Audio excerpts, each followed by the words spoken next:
Olá, dando sequência aqui ao nosso estudo de biossegurança. Hoje eu irei abordar aqui o tópico sobre precauções universais.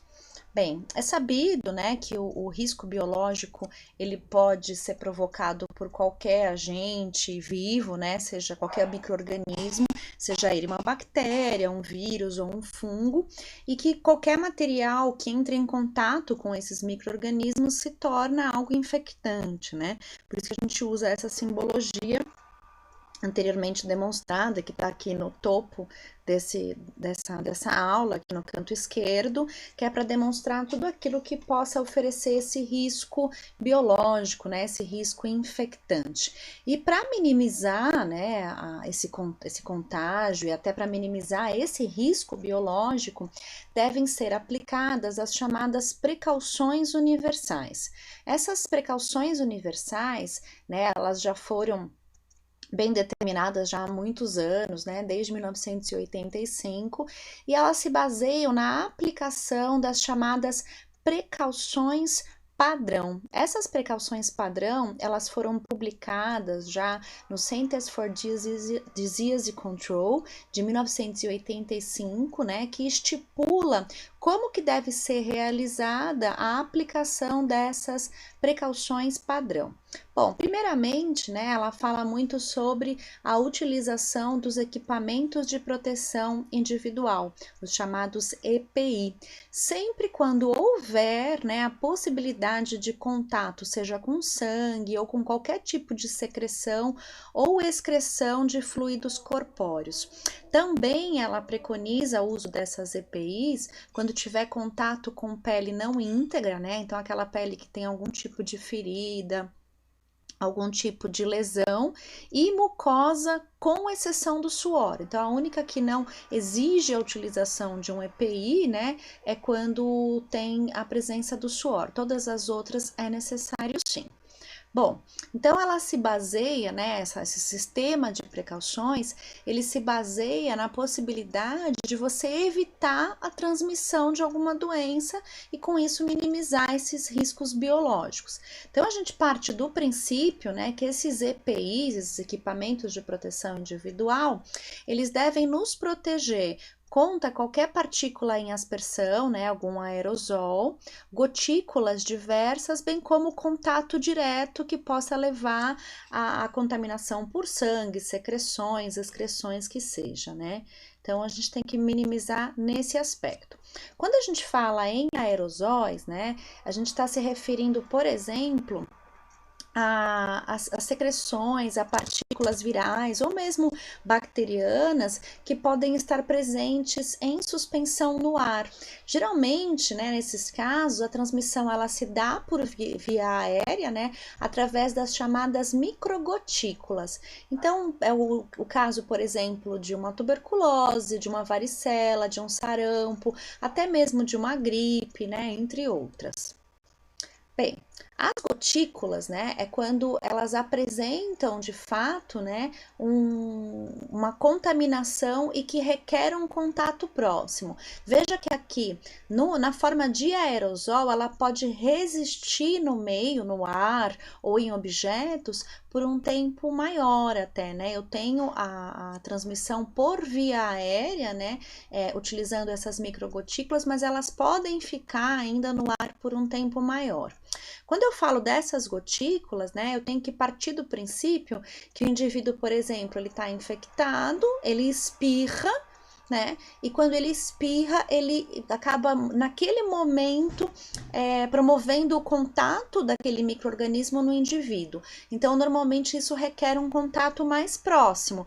Nem sempre esse micro-organismo, ele consegue ficar muito tempo no meio ambiente, né? Então, é muito comum esses casos de gripe comum, de meningite, né? Então, são a própria gotícula, né, que sai do indivíduo e vai direto para o próximo. É diferente da anterior, porque na anterior tem a contaminação, mas ela fica um tempo no ar, né? E o contato direto, né? Que pode ocorrer, por exemplo, de pele com pele, ou ainda quando ele pode até ser indireto, né? Quando, por exemplo, ele tá na pele, na superfície de algum indivíduo e ele encosta em algum objeto e esse objeto se torna contaminado, né?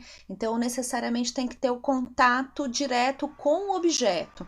Quando esse objeto, né, que é esse contato indireto, ele se torna o veículo de transmissão para alguma doença, eu posso chamar isso também de fômite, tá? Que é uma matéria inanimada que provoca isso. Bom, então para eu minimizar, né, esses riscos biológicos, eu tenho que partir do princípio que uma das coisas mais básicas, né, para eu minimizar risco biológico, além da utilização dos EPIs necessários, principalmente para quem trabalha direto com isso, né, os profissionais de saúde, eu também tenho que partir do princípio que eu tenho que adotar algumas medidas básicas, né, como por exemplo, a limpeza técnica, né? Essa limpeza, ela nada mais é do que a mesma limpeza que a gente acaba fazendo na nossa casa, né? Óbvio que ela é técnica, então ela segue alguns princípios, né? Ela tem uma metodologia específica, a utilização de alguns produtos específicos, mas limpeza mesmo, conceitualmente, é a própria remoção mecânica de sujidades. Então, quando eu falo isso, né, eu tenho que partir do ponto que eu tenho que usar água e sabão, ok? Depois que eu faço essa limpeza, né, eu tenho que pensar que nessa limpeza, na remoção mecânica de sujidade, por que eu tenho que usar água? Porque a água, ela tem poder de arraste. Por que eu tenho que usar sabão, né? Porque no sabão eu acabo, a estrutura química presente no sabão, ela é capaz de retirar toda aquela sujidade que normalmente é lipossolúvel, né? Tem aquela organização micelar.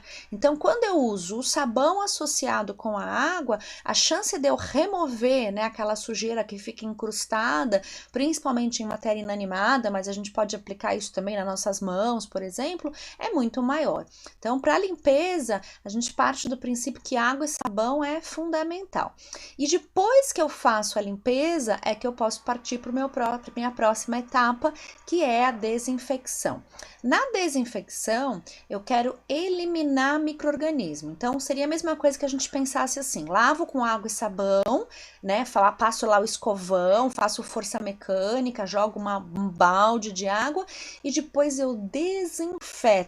Eu utilizo uma substância química com propriedade desinfetante. O que é uma propriedade desinfetante? É algo que ele é capaz de exterminar, eliminar micro-organismos. Só que normalmente quando eu falo desinfecção, né, eu consigo eliminar micro-organismos na forma vegetativa, ou seja, eu não consigo eliminar aqueles esporulados. Quando eu falo esporulado, é que eu não consigo eliminar, por exemplo, bactérias que apresentam endosporo, que são aquelas bactérias que são mais resistentes ao meio ambiente. Então a desinfecção, ela elimina praticamente tudo, por isso que às vezes a gente vê na embalagem de alguns produtos, né? Elimina 99,9% dos micro-organismos, mas esse 0,1% provavelmente são essas bactérias que apresentam esses endosporos, né? Que são aquelas bactérias que estão esporuladas. E depois que eu faço a desinfecção é que eu vou falar aqui do próximo passo, que é a esterilização. Mas aonde que eu aplico desinfecção, né, na assistência à saúde? Então, por exemplo, nas roupas de cama, nos termômetros, nos recipientes e vasilhames de forma geral, nos próprios pisos e paredes, né, em todos os utensílios de banheiro, nos móveis, tudo isso com a intenção de eliminar o máximo possível desses micro-organismos. Bem como quando a gente faz a higienização, a limpeza e a desinfecção das nossas mãos, né? Quando faz a limpeza de ferimentos, né? Todo mundo já ouviu falar que quando você faz um machucado, você promove uma lesão na sua mão, a primeira coisa que tem que fazer é lavar as mãos, né? Então, fazer a desinfecção desses ferimentos e da mão. Então, porque dessa forma eu consigo eliminar uma grande quantidade de micro-organismos. Essa desinfecção, ela pode ser realizada de várias formas. Então, por exemplo, por fervura, óbvio que a fervura eu vou usar em matéria inanimada, né? Por produtos químicos, por remoção mecânica, né? Também associada com produtos químicos. Então, eu posso fazer isso de diversas formas. Normalmente, a gente utiliza na desinfecção produtos químicos mesmo, mas lembrando que não existe desinfecção efetiva se ela não for realizada logo após uma limpeza. É necessário que seja feita a limpeza e depois a desinfecção. Desinfecção sem limpeza não tem eficácia completa. Da mesma forma, a esterilização. O passo sempre deve ser esse: limpeza, desinfecção, seguida de esterilização. O que é a esterilização? A esterilização é quando eu destruo todos os micro-organismos. Sabe aquele exemplo que eu dei do 0,1%? É aqui que eu vou conseguir eliminar. Porque pela esterilização eu destruo todos os micro-organismos, inclusive aqueles esporulados, aqueles que apresentam endosporo na camada mais externa. Então não sobra nada. Então, quando eu faço essa batidinha seguida aí, limpeza, desinfecção e esterilização, eu tenho eficácia. Lembrando que eu não tenho esterilização eficaz se eu não tenho anterior a ela aquelas duas etapas, né? Limpeza e desinfecção. A esterilização per se, ela pode ser feita de várias formas. Então, eu tenho, por exemplo, a esterilização por calor seco. Então, por calor seco, eu posso fazer a flambagem, né? Que é quando eu exponho determinado material à chama, né? E deixo ele em rubor. Então, se é um metal, ele vai ficar lá avermelhado, vai ficar ruborizado. Posso usar também a estufa de ar quente, né? Onde eu embalo meu material, igual tá aqui, coloco lá dentro. O problema da estufa é que ela tem que ser feita de forma correta, né? Então, o funcionamento dela é como se fosse um forno. Então, eu tenho que regular a temperatura certinha, respeitar o tempo de utilização, né? Então, por isso que alguns locais, principalmente locais onde se trabalha com beleza, né? Salões de beleza, onde faz cortes de unha, né? Que tem manicure, pedicure, hoje em dia a Anvisa não quer mais saber de estufa. Porque as pessoas não respeitam o tempo para a esterilização. Então, precisa de um alicate? Vai lá e abre a estufa. Fecha, depois abre. Então, o processo de esterilização, ele não se dá. Então, por isso que tem que usar autoclave. Partindo do ponto que a estufa, ela nada mais é, pessoal, do que um forninho. Ok? Bom. Dando sequência, então, o método mais eficaz para a esterilização, sem dúvida, é a esterilização por calor úmido, que é quando eu utilizo, por exemplo, a autoclave. Por que a autoclave ninguém se mete a besta, né? Porque ela é como se fosse uma panela de pressão.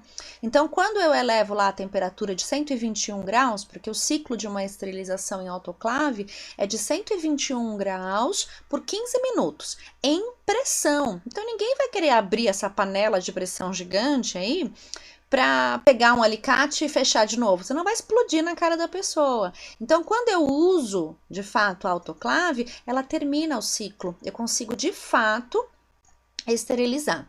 Lembrando, pessoal, que um outro tipo de esterilização por calor úmido, né, mas tem a desvantagem de, à medida que você pega no material, ele já se contamina, é a fervura, né? A fervura também é um método de esterilização por calor úmido, porque na autoclave eu tenho que pôr água lá dentro, né? Então, lembrar que também não é todo o material que pode ir na autoclave, né? Por exemplo, plásticos, né, de seringas ou de alguns tipos de materiais cirúrgicos, eu não posso pôr. Esses materiais, normalmente, eles são esterilizados por radiação.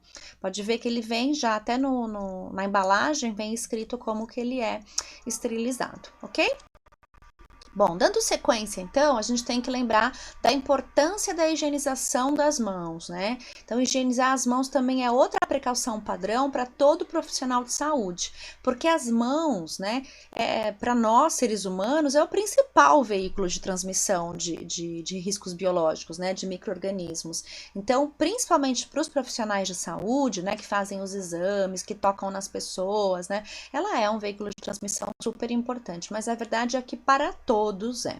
Então, a gente tem que partir do princípio, né, que tem uma diferença entre simplesmente lavar as mãos, que também é importante, né, mas é uma diferença entre lavar as mãos e a higienização das mãos. Então, lavar a mão é água e sabão. Então, faço lá o arraste, né? Removo mecanicamente todas as sujidades e possivelmente os micro-organismos presentes lá na pele, que é o que a gente faz todo dia em casa, né? Enfim.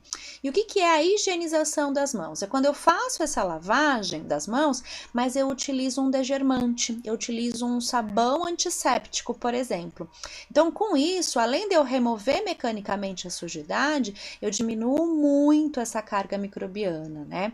Então, nessa higienização das mãos, eu posso dar sequência até uma desinfecção, utilizar um iodo, utilizar um álcool, que é o que muitas vezes a gente faz quando prepara-se, né, para entrar numa cirurgia, né, o profissional de saúde, o enfermeiro, o médico, o anestesista, né, o instrumentador, ele faz a desenquinação das mãos, ele faz uma higienização das mãos para não levar micro-organismos lá para dentro do centro cirúrgico, né?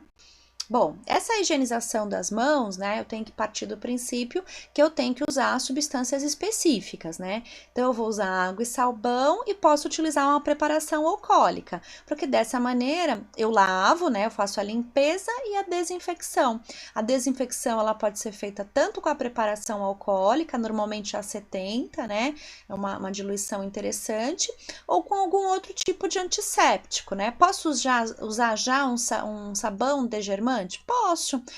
Hoje em dia tem vários sabonetes, né, à base de triclosan, que eles já são antissépticos também. E aí eu posso encerrar também utilizando, por exemplo, um iodo ou até mesmo um álcool. Aí eu tenho certeza que essa higienização ela foi feita de forma correta, né?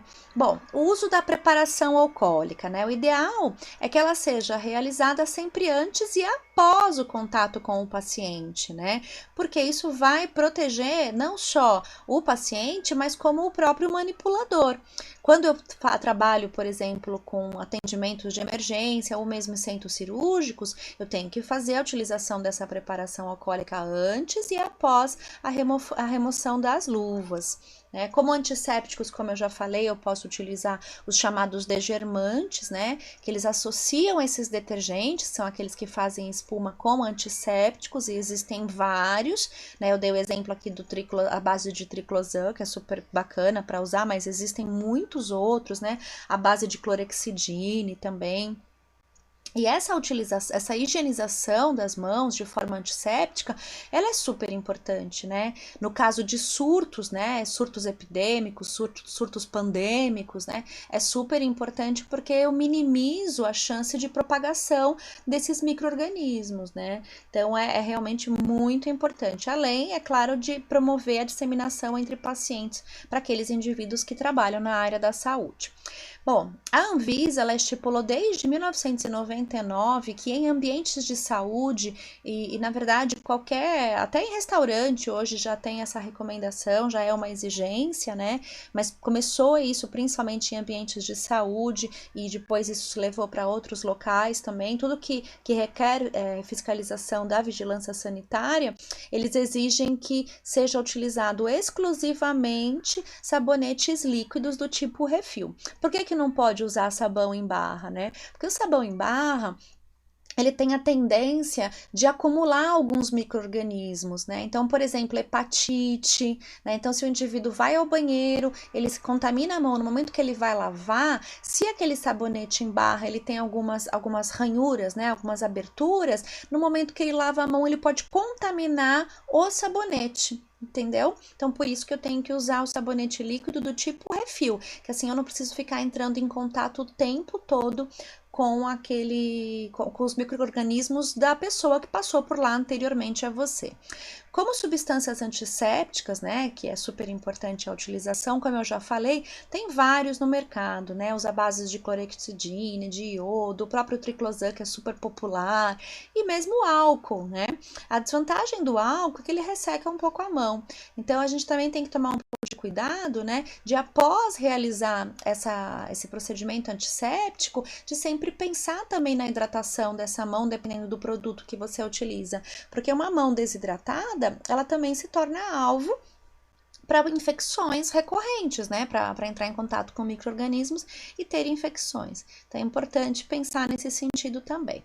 Bom, outro ponto importante que a vigilância sanitária exige é o papel toalha. Então, óbvio que em ambientes de saúde, todos aqueles que são sujeitos à fiscalização da vigilância sanitária, que não tem a toalhinha de pano, né? Tem que ter um papel toalha que o indivíduo usou, tem que ser um papel extremamente absorvente para evitar o desperdício também, né? E depois joga fora. Assim, eu evito de fato a contaminação. O ideal, né, que eu tenha uma lixeira no local, né? O ideal para jogar fora, que eu tenha uma torneira de acionamento automático, se possível, né? Porque assim eu não fico contaminando essa torneira. Olha aqui o sabonete líquido, né? O papel toalha. Então, tem alguns locais que o acionamento, aqui é o caso, ó, o acionamento é no pé dessa água, porque assim eu não preciso, ou automático, né? Ou no pé, porque aí dessa forma eu não preciso ficar colocando a mão, não preciso ficar colocando a mão nessa torneira. Tá bom? Então, aqui eu encerro essa aula de biossegurança e eu espero vê-los na próxima aula. Até lá!